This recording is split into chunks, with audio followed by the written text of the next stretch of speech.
Hi, everyone. Okay, so I wrote a thread today. Hi, Coconut. Hello. No, no. That was talking about signs that a man worships the goddess. And what I mean when I say that he worships the goddess, I really just mean that he is integrated in his feminine. I have been deeply Venusian, deeply feminine, deeply Aphrodite coded my whole life. And when I was younger, I really struggled in my relationships with men, in like having guy friends, having a relationship with my dad and my brother and my uncles. Like I was the opposite of a guy's girl. I actually felt really uncomfortable around men a lot of the time because I felt that I had to dilute and dim my own sensitivity and my own, not even just the sensitivity, but the Aphrodite qualities, the creativity, the like open-heartedness, the like loving expression and energy, right? And so when I was especially in my teens and early 20s, I was this deeply Venusian Aphrodite coded being with my girlfriends. And then usually in romantic relationships, it would start to come out and I'd show it a little bit. And then if I felt safe, I would open up a little bit more and then I'd retreat and whatever. And so I kind of kept the Aphrodite energy under, well, I tried. It didn't work that well, but I kind of kept her under wraps. And it's because it wasn't safe to express her, right? And so the world has changed a lot. It is not the 2010s anymore. We have a lot more comfort with feminine energy as a collective now than we did before. But it's still really important for Aphrodite women to have partners that worship these Aphrodite qualities, okay? And the first number one most important thing is that you worship it. So as I'm going through these signs, it's really important that you ask yourself, do I worship the goddess? And if I don't, um, that's where to start. Okay. So you start with you embodying these traits, and then you go into looking for a partner who has these traits. Okay. You can evoke or bring out this energy in men. Sorry, guys, my hair. True Aphrodite energy. I'm like, we gotta fix the hair first. And Coconut, you're driving me nuts. So you gotta go. Um, the older I have gotten, the wiser I have gotten, the more embodied and integrated in Aphrodite energy I am,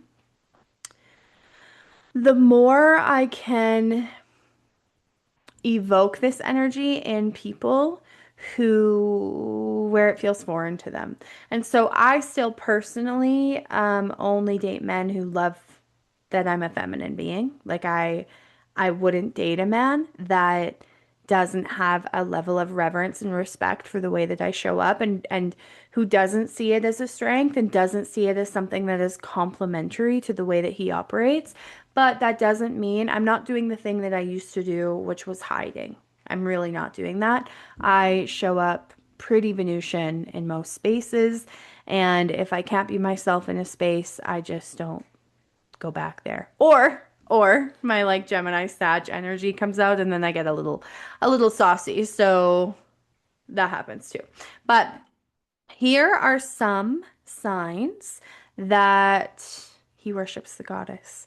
And if you really love this content, we're actually going to be going deeper into this inside Daughter of Aphrodite, which is it's so hard to explain what it is. It's so feminine in that way. It's very like intuitive and cyclical, but it is a feminine astrology training. So essentially, these teachings that I share with you guys, we go deeper and we use astrology and feminine mysticism. It's really for the woman who wants to embody the feminine archetypes in her chart, and for the woman who works with other women and wants to support other women in that. It is part training, part membership, um, part community, you know?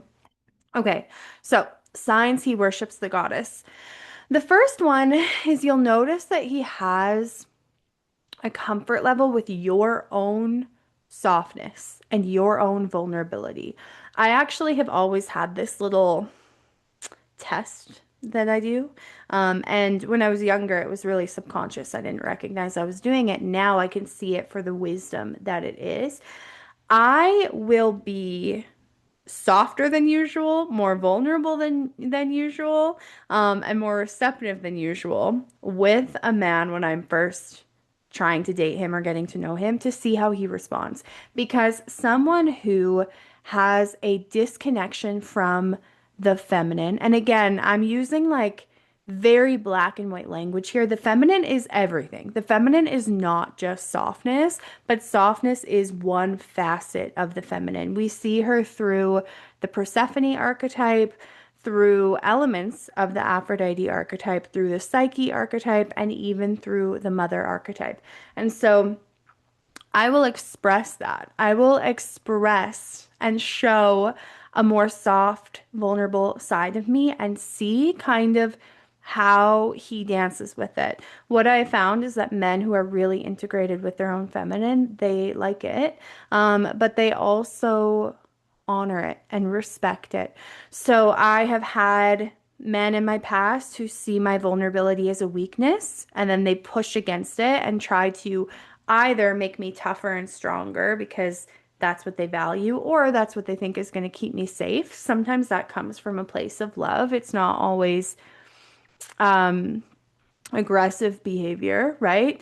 There definitely are men in the world who see a soft woman and feel fearful for her, right? And then, I don't know, there's a bunch of stuff that comes with that.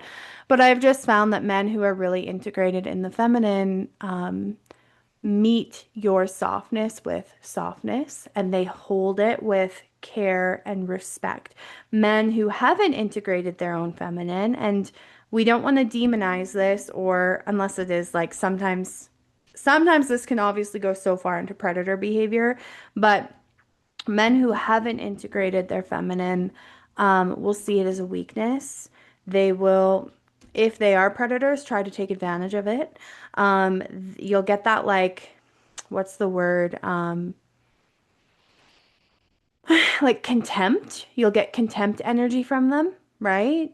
Um, and they might even be just really uncomfortable with it and try to tease you or poke at you or whatever. So, a man who is really integrated in his feminine and who worships the goddess is going to see the moments where you're sensitive or vulnerable as something to be taken care of, and something to be protected. You know, he will know that that is such a compliment, right? He will know that the feminine typically only comes out in that way in spaces where she feels safe, right? And I wouldn't recommend doing this little test if you don't have a really strong bite. Like, I could do that because if they tried to take advantage of me, make me feel stupid, make me feel small, be rude to me, I had the ability to stand up for myself.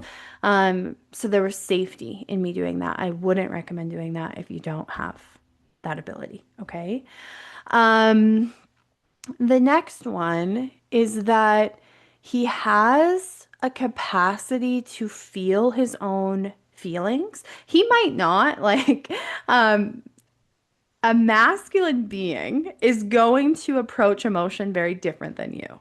So he might not spend a lot of time journaling or thinking on or, whatever. He might have a little bit more of an action-oriented approach to emotion, but he should, at the very least, be able to feel the emotion, name the emotion, process the emotion, and ask for what he needs around the emotion. So he should be able to uh, delve into the world of emotion without becoming a victim to it. Because what happens sometimes, and we've all seen this, when a man gets sick and he's really vulnerable, when a man has something really challenging happen in his life and he doesn't feel like his best self, and there's grief and anger and pain that comes up.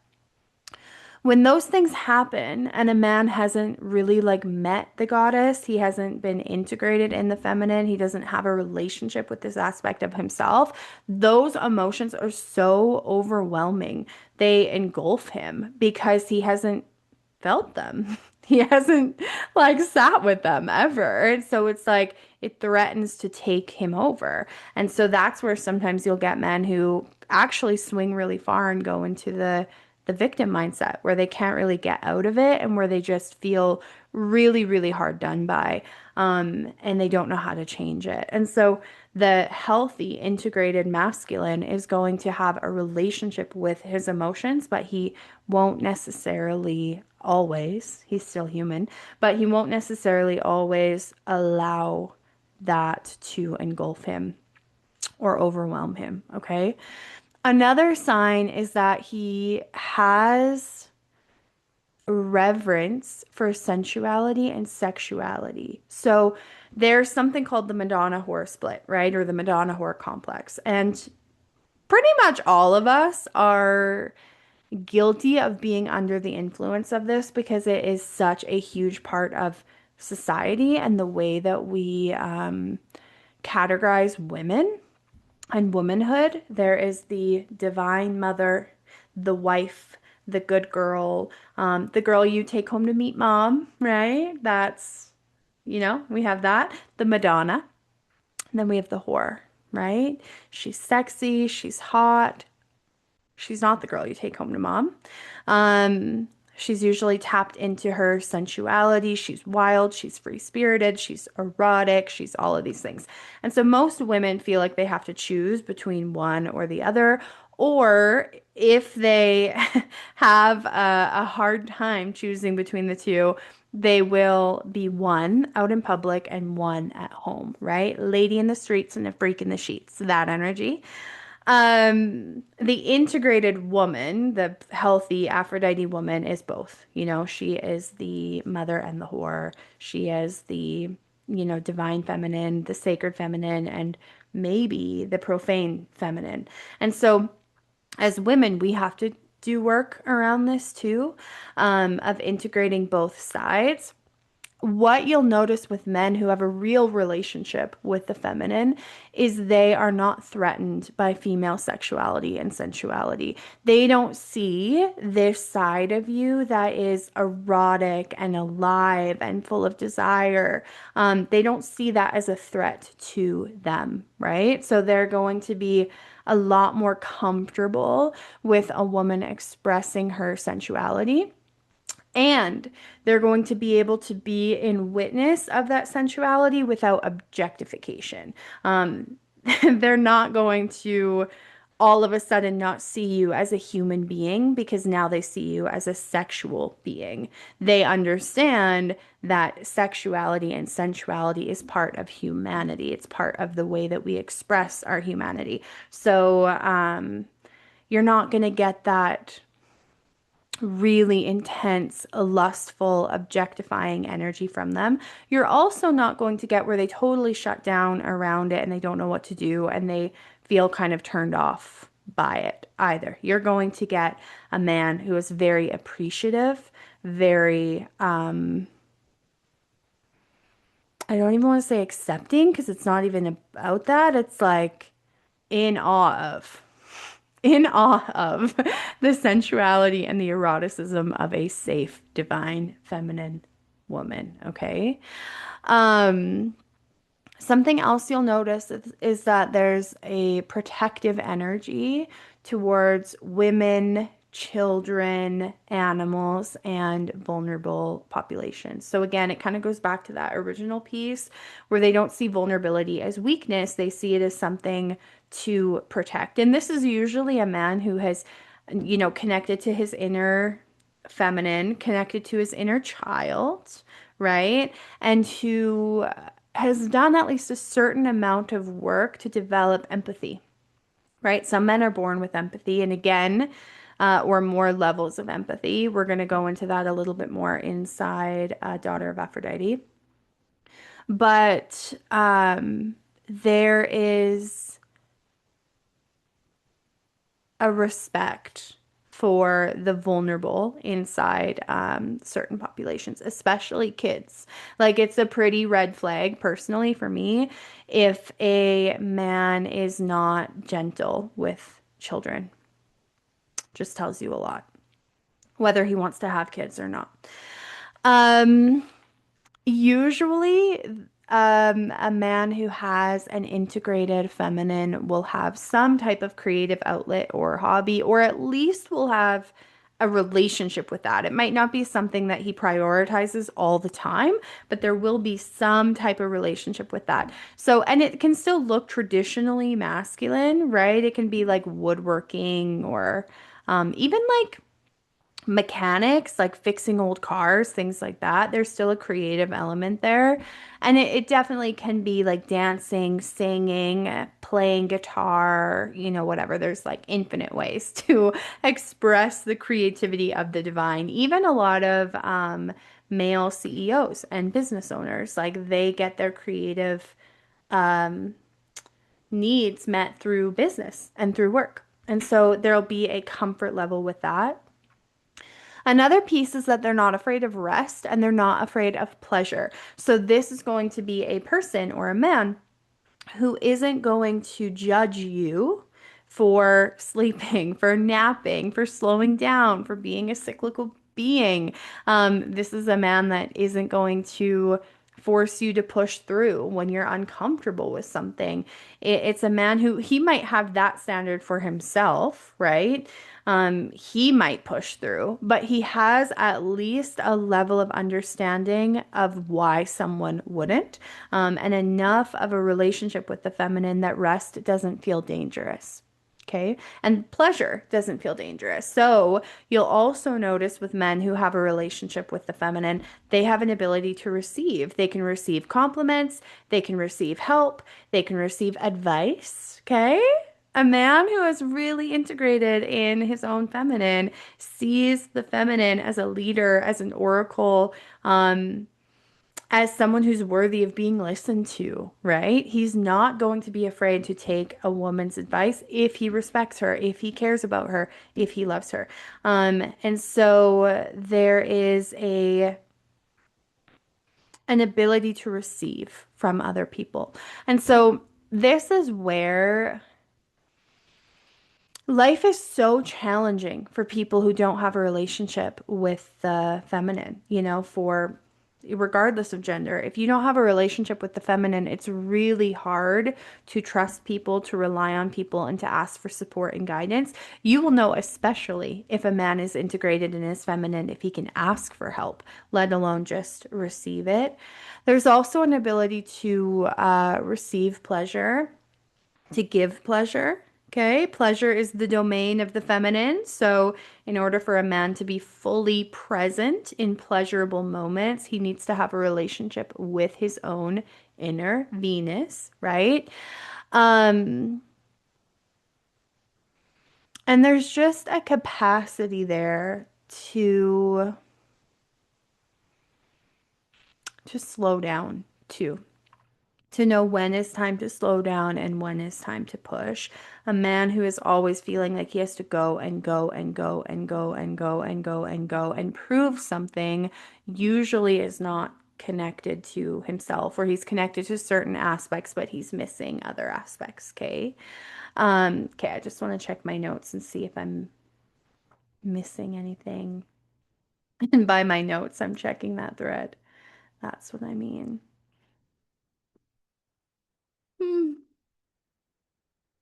Okay, yes. So he sees value. This is another really important one. He sees value in feminine virtues. So he values that you're kind. He values that you're, cyclical or moody sometimes, right? I often find that like men who have done enough work with their own like emotions and moods and these aspects have a lot more tolerance for like the crazy of women. Like we can be a little crazy.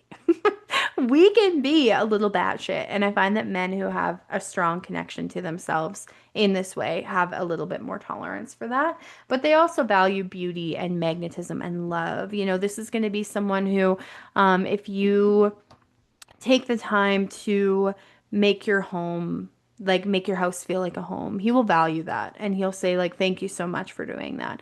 If you take a little bit of extra time to write cards to family members or like, these really like sentimental, connection oriented, relationship oriented things that women do. It takes a man who is connected and integrated within his feminine to respect that. And not just respect it, but like to really honor it for what it is. These are typically men that understand the mental load that you're taking on, or at the very least, once they become aware, they're like, whoa, okay, let me pay more attention to this. Um, and they value these things. This isn't going to be someone that's like, I don't care. I didn't ask you to do that. Da, da, da, da, da. That's important to you. That's not important to me. This is going to be someone that's like, thank you so much for bringing so much beauty and love and softness and joy into my life. That is so valuable to me, right? It's going to be someone who is able to see that and is able to see what a gift that is. Yeah, this one's big. He's activated in his true purpose, not just what society tells him to do. So, you can have a man who is like the most masculine being on the fucking block. Um, and he can still be so integrated in his feminine in this way where he is doing what his soul has called him to do. And he is listening to himself. He sees himself as an oracle as well. And he is not afraid to go against the grain to do what feels best or to trust his intuition, because that's really what this is. It's a relationship with the divine, it's a relationship with intuition, it's an ability to do something even if it doesn't necessarily make sense. And that usually requires some level of an ego death, right? Um, and then the last one you'll notice is that you just feel really safe. Anyone who has integrated the masculine and the feminine within them, you will feel so safe around them. You will feel like I can show up messy, I can show up raw. There's no part of me that isn't allowed or honored here. You'll also feel safe to know that they're not going to let you play small. So this is the other thing. This is where the divine masculine comes in. This is how you can know if someone has a relationship to that. They're also not going to let you get away with your own bullshit. They're going to lovingly call you out and say, no, you're better than this. So it's not a people pleasy doormat energy where you can just do anything you want and walk all over them, but it is this energy of like, I can be loved here, even if I'm imperfect. These are not people that are going to jump down your throat. They're not people that are going to try to make you feel small. They're not people that are going to like pick at you or bark at you or, any of that stuff. You just feel like, oh, I can relax. I am safe here, right? Um, and it's such a beautiful thing to be around that energy. I don't think that masculine beings, men or not, just masculine beings, if you identify as someone who is a little bit more on the yang side of ways of being, you do not know what a fucking gift it is for us to feel safe in your presence, to feel like not only are you going to protect me, but I also don't have to protect myself from you. I can fully relax. I can fully be here, right? Okay, so that's what I'm going to leave you guys with. If you want to learn more, we're going to be going in deeper inside DOA into the astrology of this, some of my own personal experiences. I like to share a lot of my own life and firsthand wisdom, but I like to do that in small containers where it feels a little bit more like we have a relationship, okay? One of the ways that I really like protect my heart as a feminine being is not sharing all my shit on the internet. So if you want to know a little bit more about my personal experiences, you have to be in a container with me. That's just how this works. There'll also be space for questions. If there's something in here that you'd like to learn more of, or you want me to do more content on, you can leave that in the comments below. But happy Valentine's Day and good luck searching for the man who has integrated his inner goddess.